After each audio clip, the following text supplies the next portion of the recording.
जय शिव शंकर। हर हर महादेव। दोस्तों, आज मैं आप लोगों को एक ननद और भाभी की कथा सुनाने जा रही हूँ। अगर आपको यह कथा अच्छी लगे तो वीडियो को लाइक अवश्य करें और कमेंट सेक्शन में हर हर महादेव जरूर से लिखें। बहुत ही दुख भरी कहानी है जिसमें भगवान भोलेनाथ का आशीर्वाद किस प्रकार प्राप्त होता है यह आपको बताया जाएगा। तो कृपया कहानी को पूरा सुने और भगवान भोलेनाथ का आशीर्वाद हम सब पर बना रहे, इसलिए कमेंट सेक्शन में जय शिव शंकर लिखें। तो कहानी कुछ इस प्रकार है। किसी गांव में एक अमीर साहूकार रहता था जिसके घर में किसी भी चीज की कोई भी कमी न थी। उसकी पत्नी बहुत ही बड़ी शिव भक्त थी और भगवान भोलेनाथ की दया से उसके घर में किसी भी चीज की कोई भी कमी न थी। उसके घर में धन धान्य, पशु चारा, बच्चे, सब कुछ जैसा इंसान को चाहिए वैसा ही था। एक बेटा और एक बेटी उसके आंगन में हंसते खेलते थे। दोनों बहन भाइयों में बहुत ज़्यादा प्यार था। बस होना वही होता है जो भाग्य में लिखा होता है। एक दिन साहूकार की पत्नी की तबीयत बहुत ज़्यादा खराब हो गई और उसका अंत समय निकट ही आ चुका था। पूरा परिवार बहुत दुखी था। बेटा बड़ा था, सब कुछ समझता था, बेटी थोड़ी छोटी थी। अब साहूकार को चिंता होने लगी कि अगर मेरी पत्नी को कुछ हो गया तो मेरे परिवार की देखरेख कौन करेगा।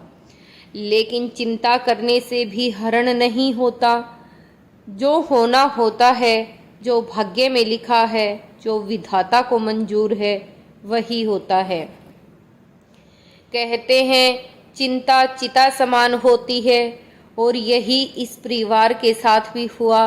पहले साहूकार की पत्नी मर गई और फिर साहूकार इतनी ज़्यादा चिंता में डूबा रहा कि कुछ ही समय के बाद साहूकार का भी अंत समय नज़दीक आ गया। अब दोनों ही बहन भाई बहुत ही अकेले पड़ गए थे।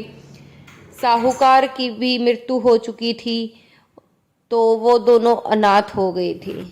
अब रिश्तेदारी वालों ने, लड़का थोड़ा बड़ा था तो कहा सुनी कर और लड़के की शादी करवा दी कि घर में कोई लाल चुनरी वाली आ जाएगी तो खाने की दिक्कत न होगी, इस छोटी कन्या का भी गुजारा हो जाएगा।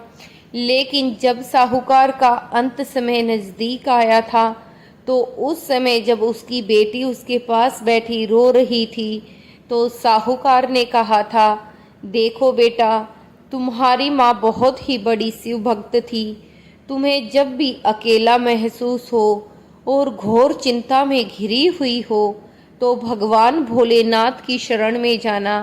तुम्हारी हर समस्या का हरण वहीं से हो जाएगा। जब भी तुम्हें लगे कि तुम्हें हमारी ज़रूरत है, तुम शिव मंदिर जाना और दिया जलाना, तुम्हारी वो ज़रूरत पूरी हो जाएगी। उसकी बेटी ने भी वो बात मन में धारण कर ली थी। वह भोलेनाथ की भक्ति के साथ साथ तुलसी माता का भी पूजन किया करती थी। वो इतनी बड़ी भक्त हो गई थी कि जब तक वो सुबह उठते ही मंदिर ना जाए वो मुंह में एक निवाला तक न लेती थी। अब भाई की शादी हुई, घर में भाभी आ गई, लगा सब कुछ ठीक हो जाएगा और वो अपना स्कूल जाने लगी और आगे की पढ़ाई को पूरा करने लगी। लेकिन भाभी को ये बात तनिक भी रास न आई। वह सोचती थी, भला इसको पढ़ा लिखा कर कौन सा हमें तनख्वाह लेनी है, कौन सा ये हमारे घर में धन भरेगी। अगर नौकरी भी लगी या कुछ पढ़ाई भी की तो जाएगा तो अगले के ही घर, हमें इसमें क्या फ़ायदा। इसके लिए भला हम अपना रुपया पैसा क्यों खर्च करें। उसने मन में सोच लिया था कि मैं अपनी ननद की शादी करवा दूंगी। उसने एक दो बार अपने पति से कहा, लेकिन वह अपनी बहन से बहुत प्यार करता था। उसने उसकी एक ने सुनी तो भाभी ने एक चाल चली और कहा कि तुम्हारी बहन सबसे पहले स्कूल जाती है और सबसे बाद में घर आती है। अगर कोई अनहोनी न हो जाए, अगर वह किसी गलत रास्ते पर न चली जाए तो बाद में मुझे ना कहना। अपनी लाडली बहना का ख्याल तुम खुद ही रखना। मैं तो तुम्हें और तुम्हारी बहन को छोड़कर चली जाऊंगी, क्योंकि मैं तो एक इज्जतदार परिवार की बेटी हूँ। अब ये बात सुनकर साहूकार का बेटा भी थोड़ा सा घबरा गया और उसने अपने रिश्तेदार और आस पड़ोस वालों से उसकी शादी के लिए बात की। अब सब ने कहा कि हाँ भाई, देखो पढ़ लिख कर लड़की कर भी क्या लेगी। सही है, माँ बाप का हाथ भी सिर पे नहीं है, तुम उसकी शादी कर दो। क्या पता भाभी कैसे रखे, अपने घर जाएगी तो अपने घर को संभालेगी। अब भाई ने फैसला किया कि वो अपनी बहन की शादी कर देगा, इसलिए वो उसके लिए वर खोजने के लिए जा रहा था। तो उसकी पत्नी ने कहा, देखो अंधा काना लूला लंगड़ा जैसा भी मिले, चाहे कोई कोढ़ी हो, उससे अपनी बहन का रिश्ता कर देना। किसी बड़े घर आने पर अपनी बहन के रिश्ते के लिए हाथ न डालना। इतने बड़े घराने में हाथ डालोगे तो सब कुछ उस पर ही खर्च हो जाएगा, भला हमारे लिए क्या बचेगा। ज़्यादा दान दक्षिणा देनी पड़ेगी और घर भी खाली हो जाएगा। हमारे बच्चों का गुजर बसर कैसे होगा। अब भाई ने हाँ में सिर हिलाया और वर की खोज में निकल गया। चलते चलते चलते चलते काफ़ी दूर निकल चुका था और वहाँ जाकर उसे एक बड़े राजघर में पता चला कि वहाँ उसके बेटे के लिए लड़की खोजी जा रही है। अब वह राजघर में आने में गया और वहाँ जाकर पूछा कि क्या तुम अपने लड़के का रिश्ता लोगे। तो उन्होंने कहा, हाँ भाई, हम भी अपने लड़के के लिए लड़की ही खोज रहे हैं। ऐसा कर दोनों में बातचीत हुई और उसने अपनी बहन की शादी एक राजघराने में तय कर दी। अब राजघराने में शादी तय करके वो घर को लौटा। घर आते ही भाभी ने पूछा कि कैसा घर बार ढूंढ कर आए हो। तो उसने कहा कि मैं तो एक गरीब झोपड़ी में रहने वाले परिवार में अपनी बहन का रिश्ता करके आया हूँ और तुम शादी की तैयारियां शुरू कर दो। शादी भी जल्द ही हो जाएगी।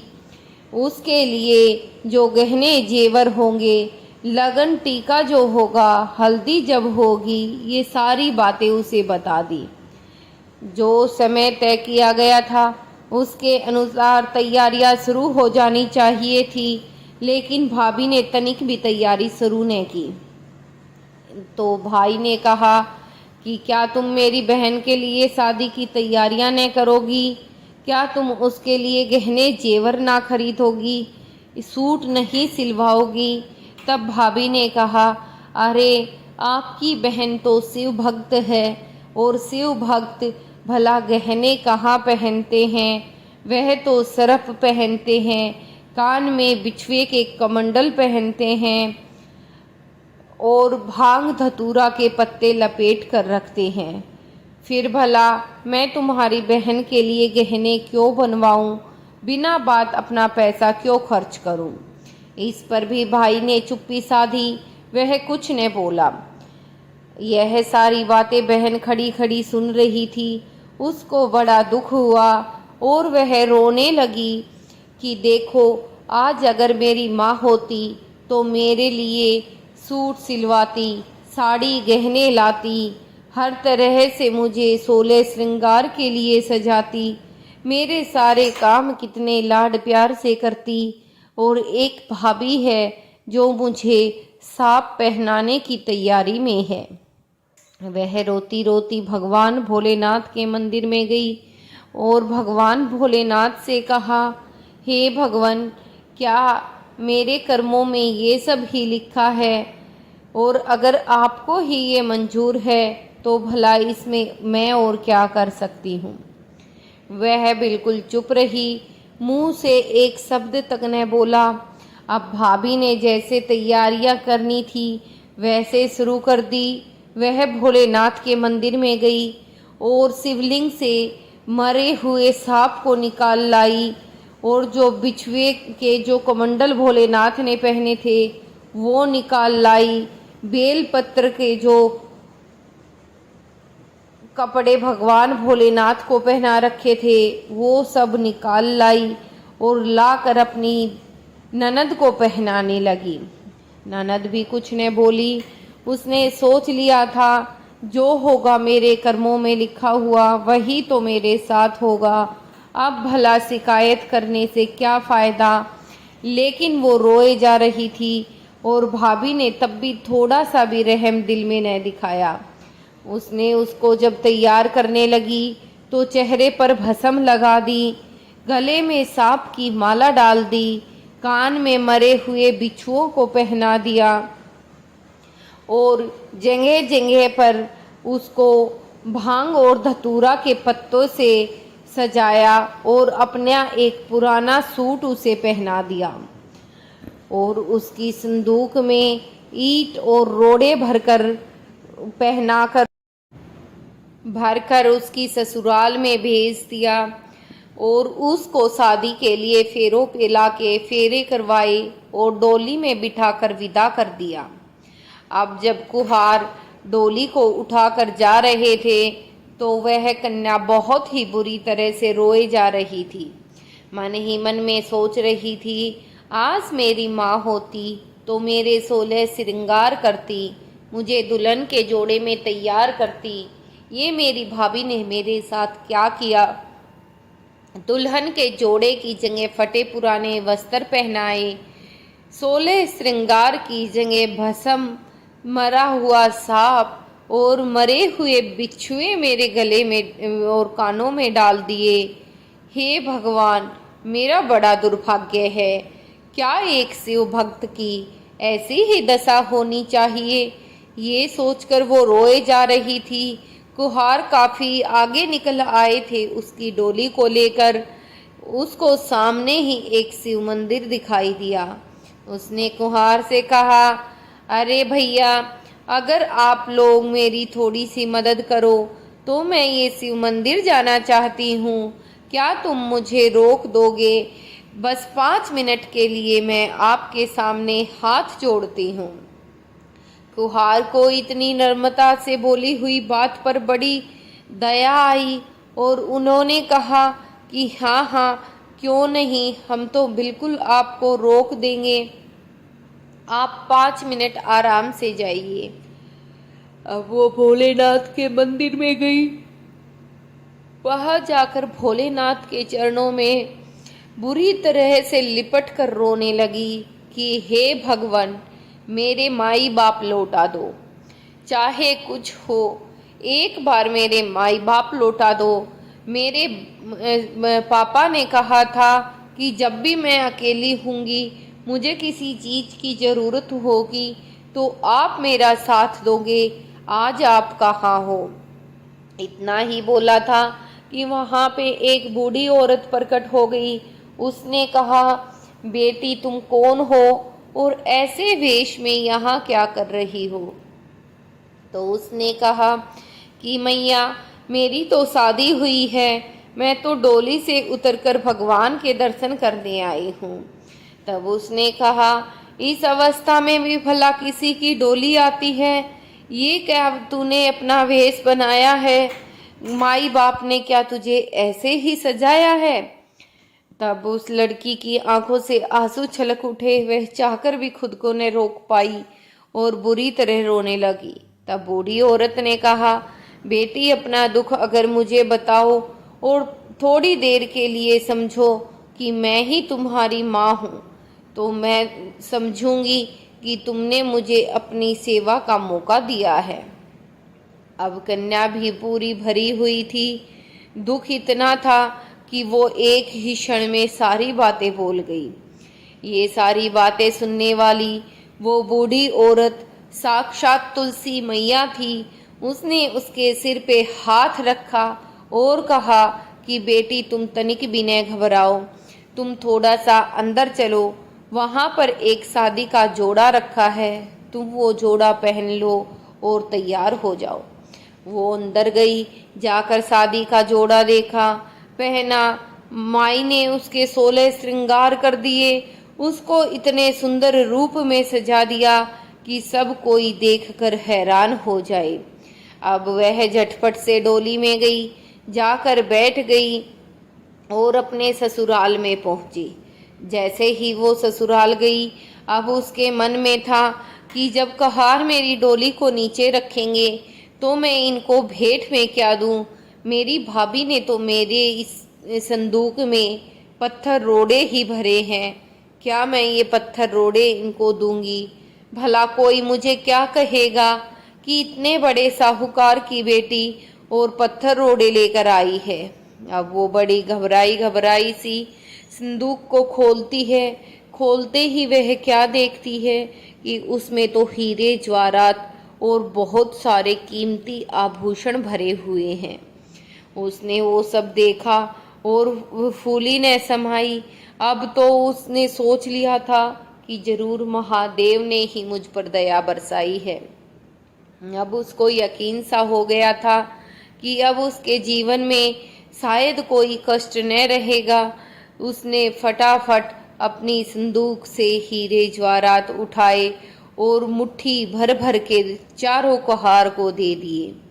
अब कहार तो इतने खुश हो गए, उन्होंने कहा कि हमें तो अपने जीवन में पहली बार किसी की डोली उठाने पर हीरे जवाहरात मिले हैं। पैसा अन्नदान तो सब देते थे, हीरे जवाहरात देने वाली बस तो आप अकेली ही आई हो।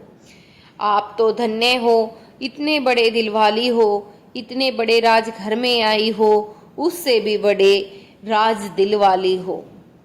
अब कहार हीरे जवाहरात लेकर गांव गांव फिरे, खुशी से सबको बताते फिर रहे। अब ननद, दादी, सास सास सब खड़े थे। उनको भी लग रहा था कि हमारे लिए भी कुछ न कुछ कीमती ही होगा। और वो साहूकार की बेटी मन ही मन सोच रही थी कि अब तो मेरी लाज बच गई। अब इनको साड़ी और सूट मैं कहाँ से दूंगी, इनके पैर कैसे पखारूंगी?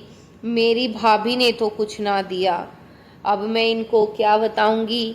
तभी वह संदूक को हाथ लगाती है।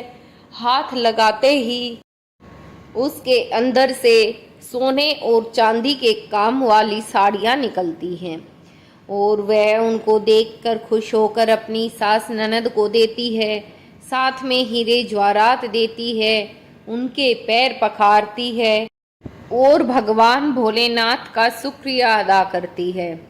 अब तो शायद उसके जीवन में खुशियाँ ही खुशियाँ थी। सब उसके घर आने से बहुत खुश थे, सास भी बहुत खुश थी। सब ने कहा कि तुम ये शादी का जोड़ा कहाँ से लाई हो? आज तक ऐसा शादी का जोड़ा हमने अपने जीवन में न देखा और ऐसा लग रहा है अगर हम कहीं ढूंढने भी जाएं तो ऐसा शादी का जोड़ा हम कभी भी न लेकर आ पाएंगे। हमने ऐसा जोड़ा आज तक कहीं ना देखा। अब साहूकार की बेटी मन ही मन इतनी खुश हो रही थी और भगवान भोलेनाथ को शुक्रिया अदा कर रही थी। ऐसे ही 3-4 दिन बीत गए। 3-4 दिन के बाद भाई अपनी बहन को लेने के लिए आया और आते समय वह भी बहुत डरा हुआ था कि मेरी पत्नी ने कितना बुरा किया, मेरी बहन को किस वेश में एक राजघराने में भेजा। मैंने शादी तो राजघराने में कर दी, लेकिन उसको एक झोपड़ी वाले के साथ जैसे भेजते हैं वैसे भी न भेजा। मेरा कितना दुर्भाग्य है कि मेरे पास सब कुछ होकर भी मैं अपनी बहन को कुछ न दे पाया। हे भगवान, कैसी परीक्षा है ये। अगर मेरे माँ बाप जिंदा होते तो अपनी बेटी को कितनी खुशी से विदा करते, और आज मैं खुश होकर भी अपनी बहन को विदा नहीं कर पाया। हीरे जवाहरात सोना चांदी देना तो दूर, मैं तो उसको खुशी के 2 आंसू भी न दिखा पाया। अब भाई बहुत दुखी था, लेकिन बहन के घर पहुंच गया। जैसे ही वो बहन के घर पहुंचा, सोच रहा था सास नंदे ससुर सब उसको ताने मारेंगे, लेकिन जब वो बैठा तो सास भी खुशी से फूली ने समाई, दौड़ी दौड़ी चली आई। बूढ़ी सास भी आई, नंदे भी आई, और सबने कहा कि तुम कितने अच्छे भाई हो जो अपनी बहन की विदाई इस प्रकार की। अब सास ने सोचा कि मेरी बहू इस प्रकार से आई थी, वह तो एक रानी की तरह पहले से ही आई थी और हमारे लिए कितना कुछ लाई है। इसकी भाभी ने हमारे लिए क्या क्या दिया, तो थोड़ा बहुत हमें भी देना चाहिए। उसकी सास ने उसकी भाभी के लिए सोने चांदी के जेवरात और कुछ साड़ी भेंट में दी। भाई और भतीजे के लिए सुंदर सुंदर कपड़े और वस्त्र भी दिए, और साथ में मिठाइयाँ भी दी। और उसकी बहन को उसके भाई के साथ भेजा। अब भाई बहन दोनों घर आ रहे थे। घर आकर बहन ने जब भाभी को ये साड़ी और इस आभूषण दिए और भाई और भतीजे के कपड़े दिए, तो भाभी को बहुत शर्मिंदगी हुई। वह सोच रही थी कि मैंने तो मेरी ननद को कितनी बुरी दशा में उसके ससुराल भेजा था, लेकिन यह तो वहाँ से रानी की तरह आई है। शायद यह इसकी भक्ति का ही कमाल है, और ऊपर से देखो ये कितनी दयावान है। हमने इसको कुछ न दिया और ये हमारे लिए कितना कुछ लेकर आई है। ये सोचकर भाभी भी बड़ी शर्मिंदगी से रोने लगी और अपनी ननद के पैरों को हाथ लगाने लगी। तब ननद ने कहा, नहीं भाभी, ये आप क्या कर रही हो, मैं तो आपसे छोटी हूँ। तब भाभी ने कहा, तुम मेरे से छोटी हो, लेकिन मैंने जो तुम्हारे साथ किया वो बहुत ही बुरा था। मैंने तुम्हें एक माँ की तरह प्यार देना चाहिए था, लेकिन मैंने तुम्हें बहुत ही बुरी दशा में तेरे ससुराल भेजा। हो सके तो मुझे माफ़ कर देना। तब उसकी ननद ने कहा कि भाभी, आपको माफ़ करने वाली भला मैं कौन होती हूँ। आपको अगर माफ़ी मांगनी है तो महादेव से मांगिए, उनकी भक्ति कीजिए, ताकि सद्बुद्धि आपके अंदर आए और आपकी हर द्विधा का हरण वहाँ पर हो जाए। भगवान भोलेनाथ ऐसे हैं जो बिना किसी चढ़ावे के ही खुश हो जाते हैं। बस आप अपने मन को साफ रखिए, चाहे आप सूखी और बासी रोटी उनको भेंट करेंगे, अर्पण करेंगे, तो वो मुस्कुराते हुए स्वीकार कर लेते हैं। उनको दिखावे और चढ़ावे की ज़रूरत नहीं, उनको बस साफ निर्मल मन की ज़रूरत है। अगर हम अपने भगवान को, शिव को गुरु मानते हैं तो हमारा जीवन सफल हो जाता है। भगवान भोलेनाथ ने जैसा फल उस कन्या को दिया, वैसा ही हम सबको दे। कहानी सुनने वाले और सुनाने वाले दोनों का भला हो। हर हर महादेव, घर घर महादेव। कहानी अगर अच्छी लगे तो चैनल को ज़रूर सब्सक्राइब करें और घंटी के बटन को दबाएं, ताकि आगे आने वाली वीडियो की नोटिफिकेशन आपके पास तक पहुंच जाए और आप मेरी कहानी का लाभ उठा सकें। प्रेरणादायक कहानी सुनाना ही मेरा एक मात्र उद्देश्य है। अगर आपको कहानी अच्छी लगती है तो शेयर ज़रूर से करें। अपने 2-4 दोस्तों के साथ शेयर कर उनको भी इस कथा का लाभ दिलाएं। बोलो हर हर महादेव, घर घर महादेव।